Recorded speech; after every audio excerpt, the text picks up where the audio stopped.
सर्वेभ्यो नमः।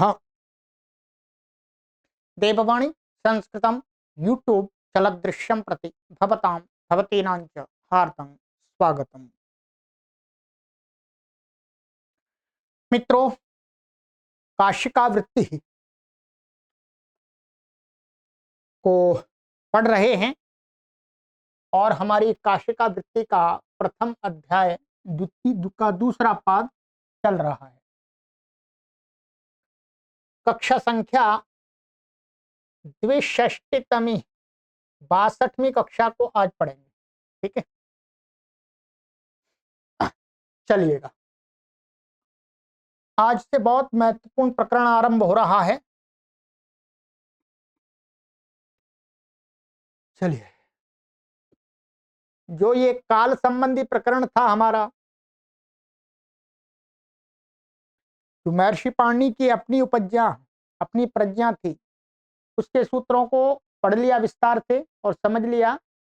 इस बात को आपको हमेशा व्याकरण को पढ़ाते और पढ़ते समय ध्यान में रखना है। ठीक है, तो फिर आप व्याकरण में कहीं पर भी अटकेंगे नहीं, लटकेंगे नहीं। ठीक है, स्वयं भी ठीक प्रकार से समझ सकेंगे और दूसरों को भी, अपने विद्यार्थियों को भी अच्छी प्रकार से व्याकरण की बातों को आप समझा सकेंगे, ध्यान रखेंगे।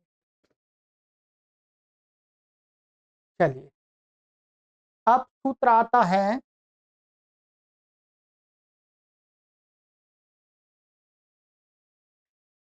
जात्याख्यायामेकस्मिन् बहुवचनमन्यतरस्याम् अशिष्यम इति निवृत्तम। अशिष्य का जो प्रकरण था, उसकी जो अनुवृत्ति चल रही थी, अशिष्यम तद अशिष्यम, वो अनुवृत्ति अब हट गई, इसमें नहीं है। जातिर्नामायामेकोऽर्थः तदभिधान एकवचनमेव प्राप्तम् अतः इदम् उच्यते। जातिर्नाम अयम एको अर्थ। जब जाति की विवक्षा से हम कहते हैं, किसी को बताते हैं, तो वो एक समूह अर्थ में होती है। जब कहते हैं मनुष्य, तो उसके अंदर सभी मनुष्य आ जाते हैं, सभी मनुष्यों का समुदाय।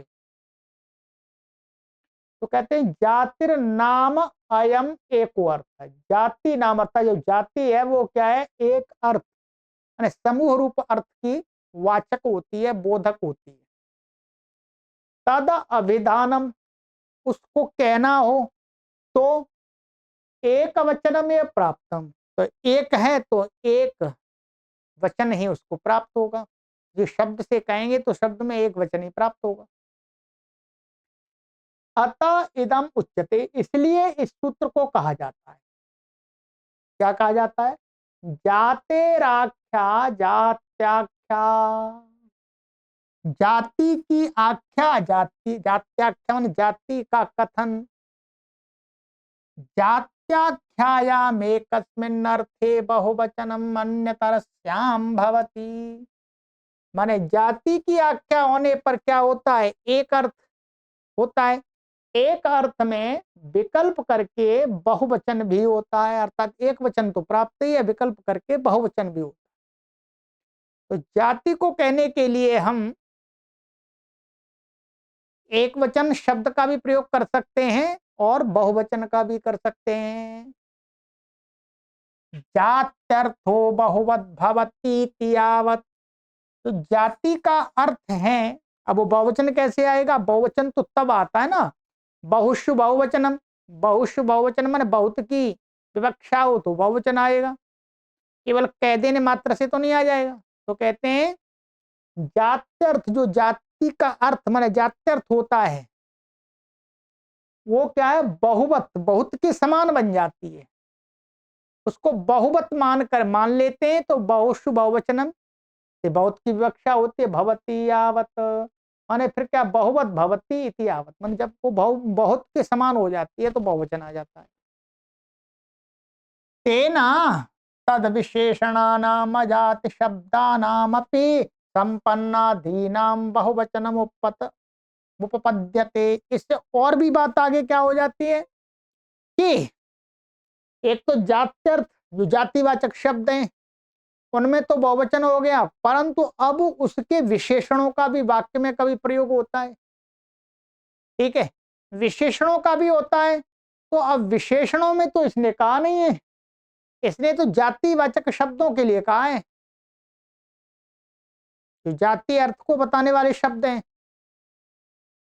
जैसे मनुष्य शब्द है, अब मनुष्य शब्द है तो मनुष्य जब जातिवाचक होगा तो उसमें बहुवचन भी हो जाएगा, पर मनुष्य के साथ में उसका कोई विशेषण लगाएंगे कि सुंदर मनुष्य जाति, तो फिर सुंदर है, सुंदर तो फिर बहुवचन कैसे होगा सुंदर, क्योंकि ये तो जात्यर्थ में कर रहा है। तो कहा है जब वो बहुत्व हम उसको मान लेते हैं तो फिर क्या उससे क्या होता है, उस कारण से उसके विशेषणों में भी जो अजाति शब्दानाम, जो जातिवाचक शब्द नहीं है, उनमें भी संपन्नादि नाम, तो संपन्न अभी बताएंगे, संपन्न है जैसे बहुवचनम उपपद्यते, उन विशेषणों में भी बहुवचन विकल्प से आ जाता है, नहीं तो उनमें एक ही वचन रहता। जैसे संपन्नो यवः, संपन्नो यवः माने बहुत जौ, बहुत अच्छी प्रकार जौ, ठीक है, बहुत जौ का ढेर भंडार। और संपन्नायवाह, इसमें ये शब्द क्या है, जातिवाचक है यव, परंतु ये तो जातिवाचक नहीं है, ये तो विशेषण है, ये तो किसी के साथ लग सकता है। तो अब क्या हो गया, इसको बहुवत कर दिया, तो जब एक वचन कहेंगे तो एक वचन इसमें हो जाएगा, और जब इसमें बहुवचन करेंगे तो बहुत हो जाएंगे, बहुत की आख्या करेगा, तो ये इसमें संपन्ना विशेषण में भी विशेष के अनुसार वचन हो जाएगा। संपन्नो व्रीहि, संपन्ना व्रीहयः, पूर्ववया ब्राह्मणाः प्रत्युत्थेयः।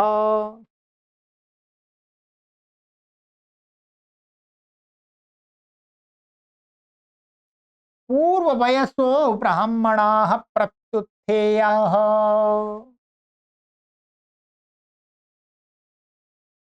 तो कहते हैं पूर्वयाः ब्राह्मणः प्रत्युत्थ, अर्थात कम आयु का जो ब्राह्मण होता है, ज्ञानी होता है, उस वो भी क्या है, सम्मान करने के योग्य होता है। तो यहाँ पर ब्राह्मण शब्द क्या है, ये जातिवाचक है, इसका ये विशेषण है, तो इसमें एक वचन हो गया।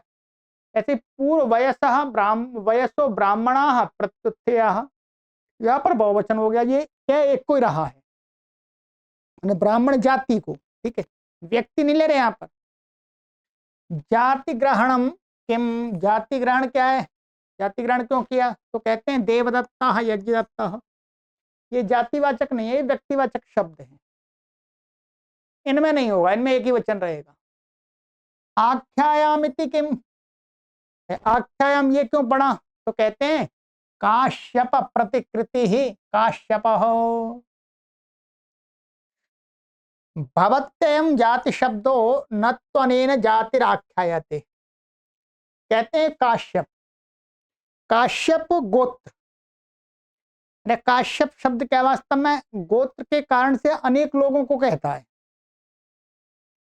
परंतु यहां पर ये जो काश्यप शब्द है, ये काश्यप प्रतिकृति, काश्यप शब्द से काश्यप के समान प्रतिकृति, उसमें यहां पर काश्यप शब्द से इवे प्रतिकृत से प्रत्यय आया, और उसका क्या है, लुप, मनुष्य से लुप हो गया, क्या हो गया, लुप। तो ये काश्यप शब्द है, ये काश्यप की प्रतिकृति का वाचक है, काश्यप गोत्र के जाति के लोगों का वाचक नहीं है, इसलिए यहां पर ये जातिवाचक नहीं है, क्योंकि इससे प्रत्यय आया है, उसका लुप हो गया, इसका अर्थ बदल गया, ठीक है। तो वही कहते हैं भवत्ययम जाति शब्द, ये जातिवाचक शब्द तो है, परंतु न तो अन्य जातिराख्या है, यहाँ पर जाति की आख्या नहीं है, यहाँ पर तो प्रतिकृति की आख्या है, ठीक है। किंतर ही प्रतिकृति ही, प्रतिकृति को कह रहा है यहाँ एकस्मिन नीति किम, माने एकस्मिन क्यों पढ़ा इसमें, तो कहते हैं व्रीहि अबाऊ। अब यहाँ पर क्या है, ध्यान रखेंगे, एक एक यहाँ पर क्या, ये दो हो गए, एक व्रीहि जाति एक यव जाति, हमने दोनों को इकट्ठा ले लिया। ये दो को कह रहे हैं, ये हैं तो जातिवाचक शब्द, परंतु यहाँ पर इकट्ठे हैं दोनों, तो इनमें द्विवचन और बहुवचन नहीं होगा, ध्यान रखेंगे। ये कहना एक अस्मिनिति के, एक नहीं है यहाँ पर, ये एक जातिवाचक, ये अलग हो गया, ये अलग हो गया है। ये दो अर्थ में, दो जातियों के अर्थ को कह रहा है, तो इसलिए यहाँ पर बहुवचन नहीं होगा। यहाँ पर तो एक ये एक है, तो इसलिए द्विवचन होगा। संख्या प्रयोगे प्रतिषेधो वक्तव्य,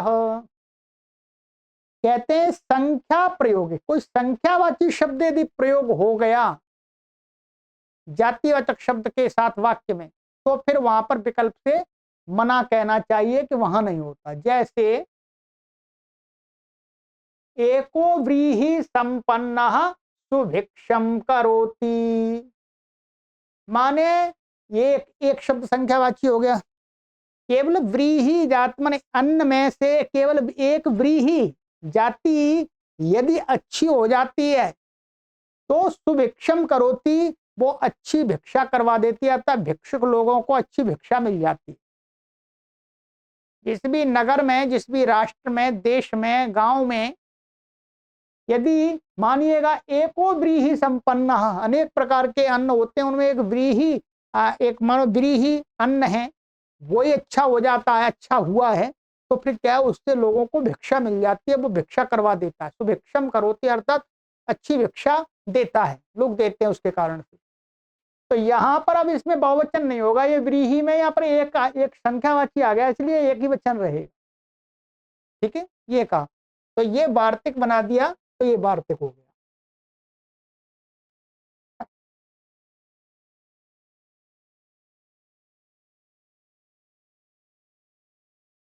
अस्मदो द्वयोश्च, ध्यान रखेंगे, ये बहुत महत्वपूर्ण सूत्र ये भी है।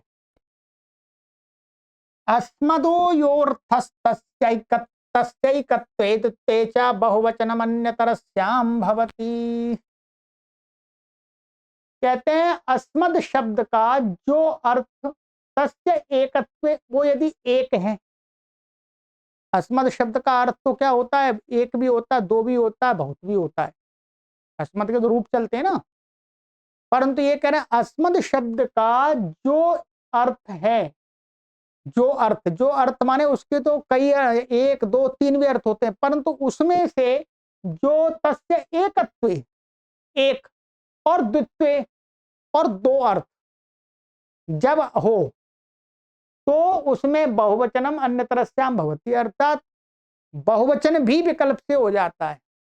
यदि मैं अकेला को जब अस्मद शब्द कहेगा तो मैं एक वचन भी हो जाएगा, बहुवचन भी हो जाएगा, और हम दोनों, तो यहां पर भी अस्मद शब्द का अर्थ हम दोनों होगा, तो एक पक्ष में बहुवचन भी हो जाएगा और द्विवचन भी हो जाएगा।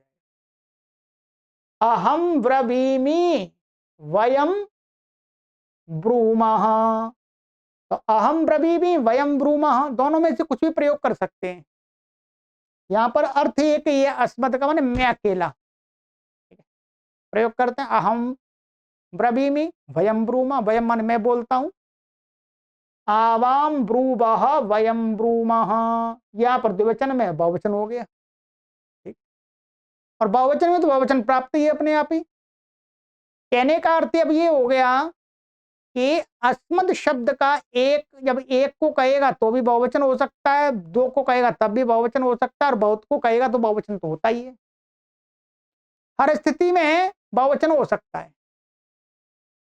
सविशेषणस्य प्रतिषेधो वक्तव्य, परंतु ये वार्तिक बना दिया, यदि अस्मद शब्द का प्रयोग कर रहे हैं वाक्य में और उसके साथ में कोई विशेषणवाची शब्द भी प्रयोग हो रहा है तो फिर उसमें नहीं होगा, मना कहना चाहिए। फिर वहां विकल्प से एक वचन का बहुवचन, द्विवचन का बहुवचन नहीं होगा।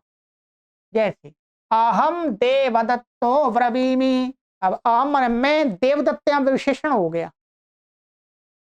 देवदत्त क्या होगा, विशेषण, तो इसलिए अब यही रहेगा। अहम गार्ग्यो ब्रवीमि, ये यहाँ पर विशेषण हो गया गार्ग्य, मैं गार्ग्य बोलता हूं। अहम पटुर्ब्रवीमि, मैं चालाक बोलता हूं, यहां पर ये मैं चालाक बोलता हूं, तो ये एक वचन और द्विवचन। इसी प्रकार से द्विवचन में भी जानना चाहिए, द्विवचन में द्विवचन ही होगा, फिर बहुवचन नहीं होगा। युष्मदि गुरावेकेशाम, इसी में कहते हैं, ये तो अस्मद का ठीक था।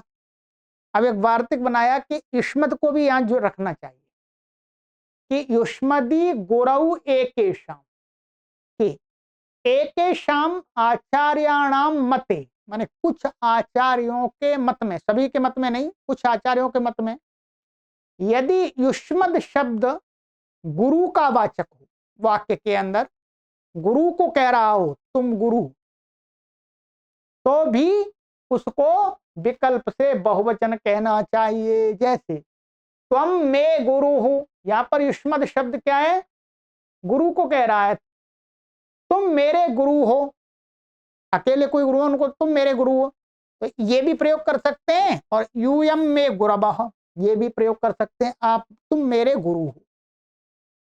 तो ये क्या, गुरु के अर्थ में प्रयोग हो रहा है, गुरु को कह रहा है युष्मद शब्द, ठीक है, अन्यत्र तो नहीं होगा। ठीक है, चलिए, ये दोनों सूत्र बहुत ही महत्वपूर्ण हैं। ठीक है, और संभाषण में इस सूत्र का विशेष महत्व होता है, अस्मदोद्योश्च, ध्यान रखें। अहम पठामि वयम पठामः, अहम पाठयामि वयम पाठयामः, दोनों का अर्थ एक ही है। दोनों प्रकार का प्रयोग हमें मिल जाता है, परंतु इसमें जो भाषा विद हैं वो ऐसा निर्धारण करते हैं कि जब वक्ता अपने आप को विशिष्ट प्रदर्शन करना चाहता, अपने आप को विशेष रूप में, तब वो बहुवचन करके बोलता है। ठीक है, तो अब ये तो व्यवहार का है, कहाँ कैसे क्या करना है, परंतु सामान्य रूप से भी आप अहम की जगह जगह वयम कर देंगे तो भी कोई गलत वाक्य नहीं होगा आपका। आवाम की जगह वयम कर देंगे तो भी गलत नहीं होगा। आइए,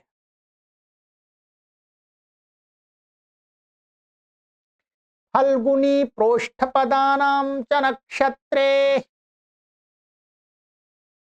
चकारो द्वयोरित्यनुकर्षणार्थ, माने चकार है ऊपर से दो की अनुवृत्ति के लिए है, दो को खींचने के लिए। आ जाओ भाई, फल्गुन्योर द्वयोः प्रोष्ठपदयोश्च द्वयोर नक्षत्रयोर बहुवचनम अन्यतरस्याम भवति। क्या है, फल्गुनी दो नक्षत्र हैं, प्रोष्ठपद दो नक्षत्र हैं, इन दो नक्षत्रों को द्विवचन द्विवचन प्राप्त था तो बहुवचन कर दिया विकल्प से।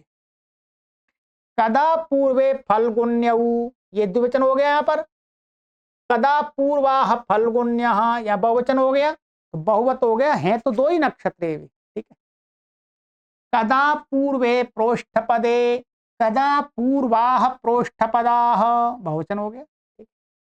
तो यहाँ पर भी बहुवत हो गया, इसलिए विशेषणों में भी, सर्वनाम में भी क्या पूर्व में और पूर्व में यहाँ क्या हो गया, बहुवचन हो गया, ये सर्वनाम में भी, क्योंकि इसको बहुवत कर दिया। नक्षत्र इति किम, नक्षत्र नहीं पढ़ते तो क्या होता, फल्गुन्यऊ माणविके। अब ध्यान रखें, फल्गुन्यऊ माणविके, यहाँ पर जो फल्गुन्यऊ शब्द है ये नक्षत्रवाची नहीं है, ये फल्गुनी नक्षत्र में उत्पन्न हुए दो कन्याओं को कह रहा है, मांडविक मैंने कन्याएं। तो ये फल्गुनी शब्द से जात अर्थ में प्रत्यय आदि होकर के ये फल्गुनी बनता है। ठीक है, क्या बनता है, ये फल्गुनी ही बनता है बाद में भी। इसमें क्या होता है, यहां पर न्यास के अंदर ये दिखाया है कि ये फल्गुनी शब्द है, ये फल्गुनी, ये फल्गुनी नाम के दो नक्षत्र हैं। ठीक, यहां पर एक वार्तिक है, मैं आपको लिखा देता हूं।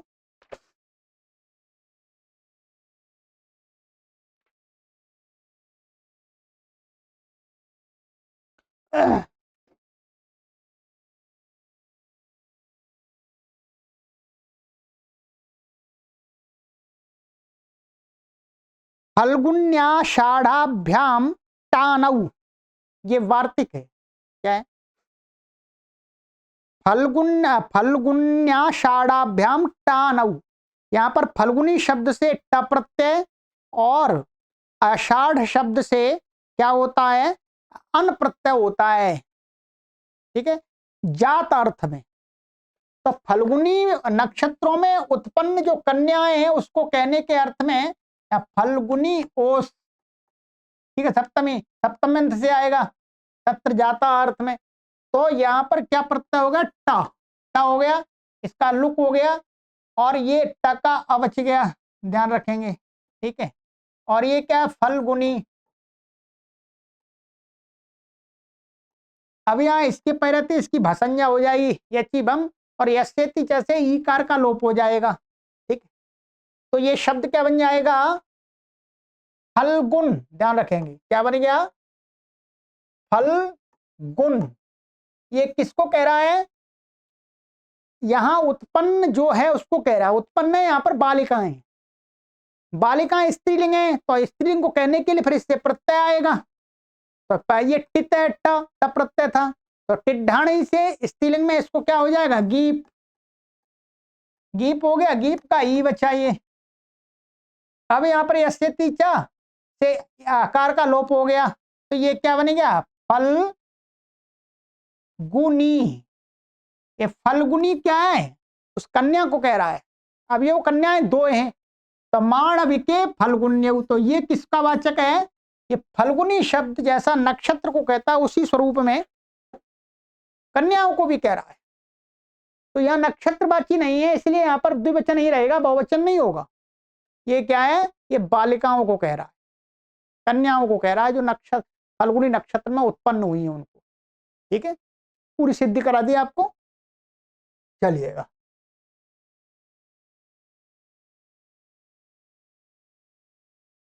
छंदसि पुनर्वस्वोरेकवचनम अन्यतरस्याम इत्यनुवर्तते। अन्यतरस्याम के ऊपर से अनुवृत्ति आ रही है। ठीक है, द्वयोर द्विवचने प्राप्ते पुनर्वस्वो छंदसि विषय एक वचनम अन्यतरस्याम भवति। क्या है? पुनर्वसु नाम के दो नक्षत्र हैं, तो द्विवचन की प्राप्ति थी पुनर्वसु की, तो छंद में क्या छंद विषय होगा तो उसका एक वचन विकल्प से कर दिया। ठीक है, तो उसमें एक वचन करके भी दो को कह सकते हैं। पुनर्वसुर नक्षत्रमदितिर देवता, मैत्राणी संहिता का ये, तो पुनर्वसु यहाँ पर ये एक वचन हो गया, और पुनर्वसु नक्षत्रमदितिर देवता ये तैत्रीय संहिता का है, तो वहां पुनर्वसु द्विवचन आ गया। नक्षत्र इत्येव, नक्षत्र को कहेंगे तभी। पुनर्वसु माणवकौ, पुनर्वसु नक्षत्र में उत्पन्न, तो यहाँ पर भी उसी प्रकार से प्रत्यय होता है, उसका लुक आदि हो जाता है। तो यहाँ पुनर्वसु जो शब्द है वो किसको कह रहा है? पुनर्वसु नक्षत्रों में उत्पन्न जो बालक, उसको कह रहा है। ये दो है तो यहाँ पर द्विवचन ही रहेगा, बहुवचन वो एक वचन नहीं होगा, क्योंकि नक्षत्रवाची नहीं है। ये क्या है? ये बालकवाची है। छंदसी इति किम, छंद में ही होना चाहिए। पुनर्वसु इति, भाषा में तो पुनर्वसु द्विवचन ही होगा। ठीक है, चलिए प्रथमा वृत्ति में एक बार इनके अर्थों को देख लीजिएगा, तो अच्छी तरह से आपको सरलता होगी समझने में। विशाखयोष्ट छंदसी वर्तते, द्विवचने प्राप्ते छंदसी विषये विशाखयोरेकवचनम अन्यतरस्याम भवति। छंदसी की अनुवृत्ति आ रही है ऊपर से, तो कहते हैं द्विवचन की प्राप्ति में छंद विषय, तो विशाखा नक्षत्र है, ये भी क्या है? दो हैं, तो इसके भी द्विवचन प्राप्त था, तो क्या करे? एक वचन कर दिया विकल्प से। तो विशाखा नक्षत्र इंद्राग्नि देवता, मैत्राणी संहिता, विशाखे नक्षत्र इंद्राग्नि देवता, ये तैत्रीय संहिता का। तो यहाँ पर द्विवचन दिखा दिया, यहाँ पर एक वचन दिखा दिया, दोनों का अर्थ वही है। ठीक है, छंद है। चलिए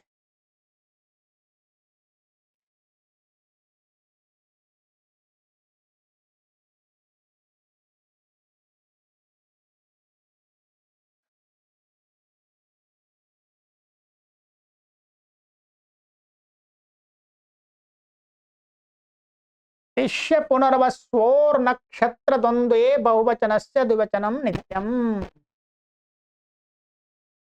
कहते हैं छंदसी इति निवृत्तम, छंद की अनुवृत्ति हट गई। तिष्य एक पुनर्वसु द्वौ तेषाम द्वंद्वो बहुअर्थः।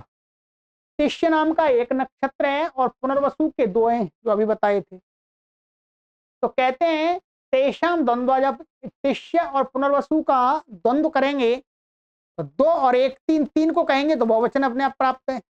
तो द्वंद्व बहुअर्थ, जो द्वंद्व होगा वो बहुत अर्थ को कहने वाला होगा। तीन नक्षत्रों को, एक तिष्य और दो पुनर्वसु। तत्र बहुवचने प्राप्ते द्विवचनम विधीयते। तो उसमें क्या होगा, बहुवचन की प्राप्ति में क्या है, द्विवचन का विधान किया जा रहा है नित्य। तिष्य पुनर्वस्वोर नक्षत्र विषये द्वंद्वे बहुवचन प्रसंगे नित्यम द्विवचनम भवति। तिष्य और पुनर्वसु जो नक्षत्र के विषय में, जो नक्षत्र के वाचक होंगे, तो उस नक्षत्र विषय का द्वंद्व, ठीक है, जब नक्षत्रों का ही द्वंद्व कर रहे हैं, नक्षत्रवाची शब्दों का द्वंद्व कर रहे हैं, तो बहुवचन का प्रसंग होने पर नित्य ही द्विवचन कर दिया।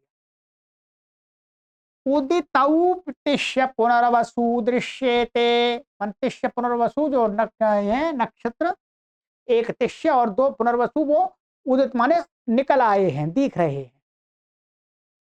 तिष्य पुनर्वसु रीति किम, तिष्य पुनर्वसु इसे क्यों पढ़ा, तो कहते हैं विशाखा अनुराधा। तो अब जैसे यहाँ पर नहीं लगेगा, यहाँ विशाखा अनुराधा, विशाखा दो है, अनुराधा नाम का एक है, तीन है, तो यहाँ बहुवचन ही होगा, ठीक है, यहाँ द्विवचन नहीं होगा। तो ये लाभ मिल गया, यहाँ नहीं पढ़ते तो वो भी आ जाता। नक्षत्र किम तिष्यश्च माणवकः पुनर्वसु माणवकौ तिष्य पुनर्वसवो माणवकाः। अब तिष्य, यहाँ शब्द तिष्य नक्षत्र में उत्पन्न जो बालक है उसको यहाँ तिष्य कह रहा है, नक्षत्र को नहीं कह रहा। प्रत्यय आया, उसका लुक आदि हो गया, ठीक है। ऐसे ही पुनर्वसु नक्षत्रों में उत्पन्न जो बालक है उसको कह रहा है। तो अब ये इनका जब द्वंद्व करेंगे तो क्या है, ये तिष्य पुनर्वसवः बहुवचन ही होगा, क्योंकि एक माणवक और दो माणवक, तीन माणवक हो गए, तीन बालक हो गए। तो ये यहाँ पर क्या है, नक्षत्रवाची नहीं है, ध्यान रखेंगे, ये नक्षत्रवाची शब्द नहीं है, इनमें प्रत्यय आया, अर्थ दूसरा बदल गया, अब नक्षत्र अर्थ नहीं है इनका। ननु च प्रकृतमेव नक्षत्र ग्रहणम किमर्थम पुनरुच्यते। भाई ऊपर से तो ऊपर नक्षत्र चल ही रहा था, फिर नक्षत्र ग्रहण इसमें क्यों किया है, नक्षत्र द्वंद्व क्यों कहा, कहते हैं तो कहते हैं पर्यायाणामपि यथा स्यात्, कि तिष्य पुनर्वसु के जो पर्यायवाची हैं उनका भी जब द्वंद्व करें, उनका भी ऐसा ही हो जाए, नित्य द्विवचन हो जाए, इसलिए विशेष प्रयोजन किया, वो विशेष नक्षत्र पढ़ा है। तिष्य पुनर्वसु, ठीक है, और पुष्य बना पुनर्वसु। अब यहां पर क्या हुआ, ये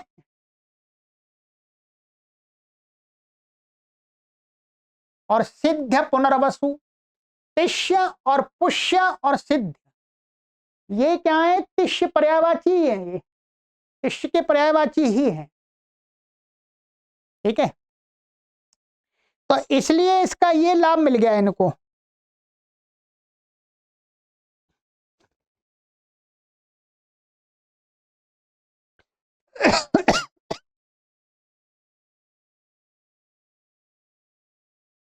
तो क्या हुआ, पर्याणाम अपि यथा स्यात्, तिष्य पुनर्वसु और पुष्य पुनर्वसु और सिद्ध पुनर्वसु। तो पुष्य सिद्ध और तिष्य ये पर्यायवाची हैं, तो इनका साथ भी द्विवचन ही होगा नित्य। द्वंद्व इति किम, भाई द्वंद्व क्यों पढ़ दिया, तो कहते हैं यस तिष्यस्तौ पुनर्वसु ये शाम त इमे तिष्य पुनर्वसवः उन्मुग्धास्तिष्यादय एव विपर्येण दृश्यमाना बहुव्रीहिणोच्यन्ते। अब यहां पर क्या है, आगे उदाहरण दे रहे हैं ये कि जो तिष्य तौ पुनर्वसु जो तिष्य हैं उनको कोई व्यक्ति भ्रमित हुआ, सोच रहा है ये पुनर्वसु हैं, और पुनर्वसु को तिष्य सोच रहा है। यह तिष्य तव पुनर्वसु ये शाम, जिन लोगों को सही जानकारी नहीं है वो ऐसा समझ, ये लोग ते वे लोग इमे क्या कहलाते हैं, तिष्य पुनर्वसव। ये तिष्य पुनर्वसव, यहाँ ये तिष्य और पुनर्वसु नक्षत्रवाची हैं, परंतु ये बहुब्रीहि समास में आ गए तो अब अन्य पदार्थ को कह रहे हैं। ठीक है, तो उन्मुग्धा तिष्यादया एव विपर्येण दृश्यमाना, क्या है, उन्मुग्धा तिष्यादय एव, तिष्यादि जो नक्षत्र हैं वो माने तिष्य पुनर्वसु, पुनर्वसु तिष्य, इस प्रकार से विपर्येण दृश्यमाना, विपरीत रूप से दिखते हुए किसी को, बहुव्रीहिणा उच्यन्ते, बहुव्रीहि समास के द्वारा कहे जा रहे हैं। यहां पर जो क्या है, ये तिष्य शब्द है, तिष्य का वास्तव में जो तिष्य वो कह रहा है ये तिष्य है, तो वो तिष्य नक्षत्र नहीं है, वो पुनर्वसु है, और जिनको पुनर्वसु कह रहा है वो तिष्य है। तो विपर्येण दृश्यमाना, विपरीत उल्टे दिखते हुए है? तो भी तब भी क्या है, यहां पर तिष्य तिष्य को नहीं कह रहा, पुनर्वसु पुनर्वसु को नहीं कह रहा, परंतु कोई भ्रमित व्यक्ति है उसको तो तिष्य वही नजर आ रहा है, पुनर्वसु वही नजर आ रहे हैं उल्टे, वो तो पुनर्वसु में ही तिष्य मान रहा है, तिष्य में ही पुनर्वसु मान रहा है। तो इस प्रकार से उन्मुग्धास्तिष्यादयः, ठीक है, विपर्येण विपरीत रूप से दिखते हुए बहुव्रीहि के द्वारा कहे गए हैं, बहुव्रीहि समास के द्वारा यहां पर ये, ठीक है। कोई यहां पर ऐसा कह सकता था, ये कह सकता था कि भाई तिष्य, यहां तिष्य को तो नहीं कह रहा, तो तिष्य जो नक्षत्र है उसका वाचक तिष्य शब्द नहीं है, या तो पुनर्वसु का वाचक तिष्य है, तो वो नक्षत्रवाची हुआ ही नहीं, नहीं, वो कह नक्षत्र को रहा है, परंतु वो क्या है, वो माने उन्मुग्धा तिष्यादय, माने स्पष्ट ना दिखते हुए, उनमें स्पष्टता नजर नहीं आ रही है, इसलिए लोग भ्रमित भी हुए, ऐसा भी हो सकता है। तो बहुव्रीहि समास के द्वारा कहे गए तेना नक्षत्र समास एवयम, इसलिए ये तो कह सकते हैं नक्षत्र समास तो है, कोई ये नहीं कह सकता कि ये नक्षत्रवाची शब्दों का समास नहीं है, नक्षत्रवाची शब्दों का ही समास है। ठीक है, बहुवचन से किम, इसको मैं दोबारा फिर स्पष्ट कर देता हूं कि द्वंद्व इति किम, ये द्वंद्व ये क्यों कहा, तो कहते हैं यस्तिष्यास्तौ पुनर्वसु येषां ते इमे तिष्य पुनर्वसव, यहाँ बहुव्रीहि है इसलिए नहीं हुआ। अब कोई मन में प्रश्न ये कर दे, शंका उठा दे कि भाई ये तो भाई तिष्य तो पुनर्वसु को कह रहा है, पुनर्वसु तिष्य को कह रहा है, तो नक्षत्रवाची नहीं है, भाई नक्षत्रवाची तो नहीं है, तो तिष्य तिष्य को नक्षत्र को कहे तब तो नक्षत्रवाची होगा। जैसे यहां पर तिष्य नक्षत्र में उत्पन्न माणवक व्यक्ति है, वो बालक है, तिष्य है, परंतु तिष्य यहां पर नक्षत्रवाची नहीं है। क्यों नहीं है, क्योंकि वो बेशक तिष्य शब्द है परंतु उसका अर्थ बदल गया, अर्थ बदल गया, अर्थ यहां पर ये हो गया, इसलिए नक्षत्रवाची नहीं है। वैसे ही कोई यहां पर ये कहे कि भाई तिष्य, तिष्य का जो अर्थ है उसको तो यहां पर नहीं कह रहा, दूसरे अर्थ को कह रहा है, तो ये नक्षत्रवाची नहीं हो, तो कहते हैं नहीं, ऐसा नहीं, ऐसा नहीं है। यहां पर क्या है, जो तिष्य और पुनर्वसु नक्षत्र हैं वो साफ साफ ना दिखते हुए जो देखने वाला व्यक्ति है वो नक्षत्र मान करके ही उन शब्दों का वहां प्रयोग कर रहा है,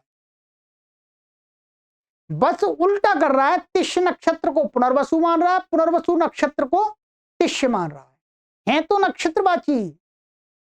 तो इसलिए उन्मुग्धा तिष्यादया एव विपर्येण दृश्यमाना बहुव्रीहिणा उच्यन्ते, तेन नक्षत्र समास एव, इसलिए नक्षत्रवाचियों का ही समास माना जाएगा। बहुवचनस्यैति किम, कहते हैं एक वचनस्य माभूत तिष्य पुनर्वसु इदम सर्वो। अब कहते हैं जब बहुवचनस्य, क्या कहा यहां पर ये सूत्र में, बहुवचनस्य द्विवचनम नित्यम, जब बहुत की इनमें आख्या करेंगे तभी ये द्विवचन होगा नित्य। यदि इनमें बहुत की वो विवक्षा नहीं की जा रही तो बताते हैं जैसे बहुवचनस्य किम, तो एक वचनस्य माभूत, एक वचन में ना हो जावे, जब इसको जैसे तिष्य पुनर्वसु इदमिति, तिष्य पुनर्वसु इदम या तिष्य पुनर्वसु भिन्न भिन्न अलग अलग विवक्षा से नहीं, तिष्य पुनर्वसु का समुदाय, समुदाय रूप में, समूह रूप में, तिष्य और पुनर्वसु नक्षत्रों का समूह, समूह में एक हो गया, नपुंसकलिंग हो गया, तो तिष्य पुनर्वसु इदम इति। अब यहां पर बहुवचन नहीं होगा क्योंकि ये तो एक वचन है तो नक्षत्रवाची। कहते हैं इसलिए कि सर्वो द्वंद्वो विभाषैकवद् भवति परिभाषा इत्यस्यै तदेव ज्ञापकम। इस परिभाषा का यही ज्ञापक है बहुवचन से पढ़ना है, बहुवचन से पढ़ना ही इसका ज्ञापक है कि तिष्य और पुनर्वसु जब बहुवचन में प्रयोग हो रहे होंगे तब इसको नित्य द्विवचन होगा है? नहीं तो बहुवचन पढ़ने का प्रयोजन क्या किया था भाई, बहुवचन में भाई तिष्य एक पुनर्वसु दो तो अपने आप ही बहुत है, तो उनका ही द्विवचन कर देते। इसका मतलब यहां पर ये परिभाषा परिभाषित होती है, ज्ञापित होती है कि सभी द्वंद्व, अर्थात ये यहां पर ये बहुवचन से पढ़ करके ये बताना चाह रहे हैं कि जब तिष्य और पुनर्वसु को बहुवचन होता है तभी नित्य द्विवचन होता है, जब इसको एक वचन होगा तो नहीं होगा। इसका मतलब क्या हुआ, कहते हैं सर्वो द्वंद्वो विभाषैकवद् भवति, सभी द्वंद्व, चाहे समाहार द्वंद्व हो चाहे इतरेतर योग द्वंद्व हो, सभी को क्या हो जाता है, विकल्प से एक वचन हो जाता है।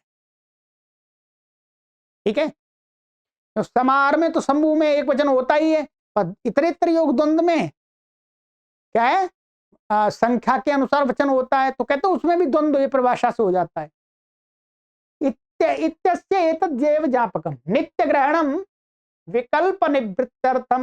नित्य ग्रहण यहां पर विकल्प को हटाने के लिए, ऊपर से अन्य तरस्या में आ रहा था तो विकल्प ना हो जाए। ठीक है, तो चलिएगा, तो यहां पर इस बहुवचन के पढ़ने से, बहुवचन से एक तो परिभाषा ज्ञापित हो गई, तो इसका मतलब सभी प्रकार के द्वंद्वों को हम एक वचन में भी कभी उदाहरण मिले तो सही माना जा सकता है और फिर संख्या के अनुसार भी। ठीक है, द्वंद्व इतरेतर योग द्वंद्व। चलिए, तो आज ये एक प्रकरण समाप्त हो गया हमारा, एक वचन बहुवचन जो भी जाति आदि का था। अब एक नया प्रकरण चलेगा बहुत महत्वपूर्ण। ठीक है, एक शेष प्रकरण, इसको नव्य व्याकरण वाले समास मान लेते हैं, समास बता करके पढ़ते हैं कि वो समास जैसा है। महर्षि पाणिनि के व्याकरण में इसकी समास संज्ञा नहीं है, अर्थ समास जैसा प्रतीत होता। ठीक है, चलिए आगे की कक्षा में मिलते हैं, आज यहीं विराम देते हैं। सर्वेभ्यो नमः।